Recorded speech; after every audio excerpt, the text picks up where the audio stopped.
parang 10 years ago, yung mga respective love teams ko ni Alden parang at the height during that time, di ba? And I'm just wondering if parang ever sumagi sa isip ko na one day para magkakapalit-palit kayo ng mga pairing sa series, magkakatrabaho kayo.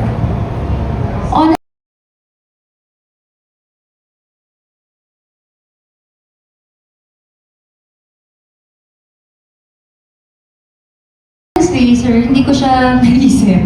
Kasi parang during that time, love teams were such a big deal. And it was such a big thing na parang pag nag-switch, parang magugunaw yung mundo. Ganun yung pakiramdam nung time na yon, especially for the, especially for the supporters. And you know naman that they're all very passionate about their respective love teams. So hindi ko naisip. Pero ano naman siya, parang hindi ko lang siya naisip at that time. But now, being able to do it, it kind of makes sense. Kasi hindi ko din naman ma-imagine, celebrities or actors being stuck with the same working with the same person. Parang yun nga, like what I said earlier, parang walang bagong flavor yung projects if it's the same people over and over again. And I believe, parang you also did a shot of film in Paris yan, I believe. So what can you share about it? Parang with Paolo Avelino and direct. Siguro end of the year na lang. End of the year ba? We'll get to that. Okay. And balik lang ako sa Siargao. And I believe yung show parang, obviously, it tries to showcase the beauty ng lugar. Yes. But with the parang things happening also now, like with the over-tourists, may medyo may tensions with the locals and some disruptive tourists and yung sa infrastructure.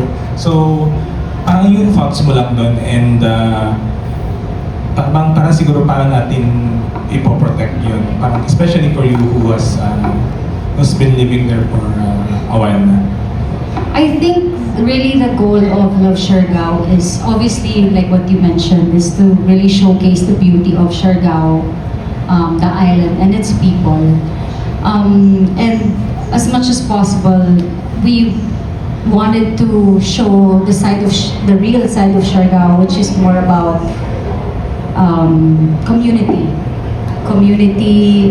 and really just like yung totoong Siargao, because what really I think what is really paano ba yung hindi ko lang kasi gusto about how social media is portraying Siargao are all the things that it's not.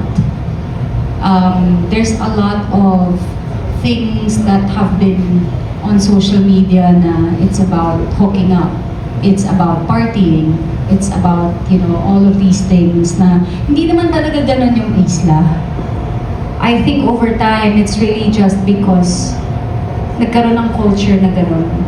Like if you would go to Siargao before, like a few years back, it's really just a nice, quiet place where you can surf, meet beautiful people,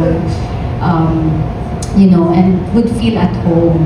So parang nalungkot lang ako na biglang ganun na yung image niya on social media and just seeing everything. So we would talk about it to our friends who are on the island na parang sana mabago yung ganun. So as much as possible with Love Siargao, we really wanted to showcase the best of the island and what the island really is. The thing is, I feel like because parang it's an exchange na because tourism is growing on the island, it also welcomes the kind of tourists that are not the same kind of or quality of tourists that the island has had before. The ones who are mindful, the ones who really deeply cared about the environment, the ones who care about the people. So ngayon parang naging ano na siya, mas naging, I'm looking for the right word to describe it. Parang mas naging, yun nga, bumaba yung quality ng tourists that are going there. Now, it's known as a party island. Now, it's known as you see people, and I experience this a lot of times, like I would be eating at a restaurant and there would be people at the other table who are not Filipinos na parang talking down on the servers, ganyan. And of course, that wasn't something that existed before. So yun, it's really just unfortunate that in exchange of the island being so well known, na kikilala na siya ng mga tao na hindi din quality tourists that the island used to have. And ano lang, parang do you also feel protective then in a way? Kasi it's very close to your heart. And sa tingin mo, in what little ways you think parang you can help them in maybe preserving that? I'm more protective of, I would say, the people. Parang if I really hear someone talking down on a server, or like someone who works at like a restaurant, ganun, Locals. mga locals, it really doesn't make me feel good.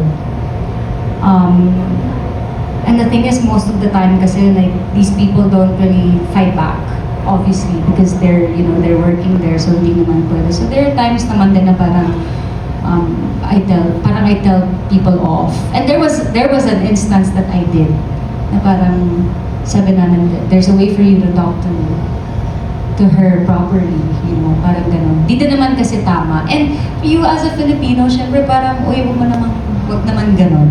Parang you're a visitor here. You should respect the people here. And you should respect the place. So, yeah, I think in some way activism helps as well.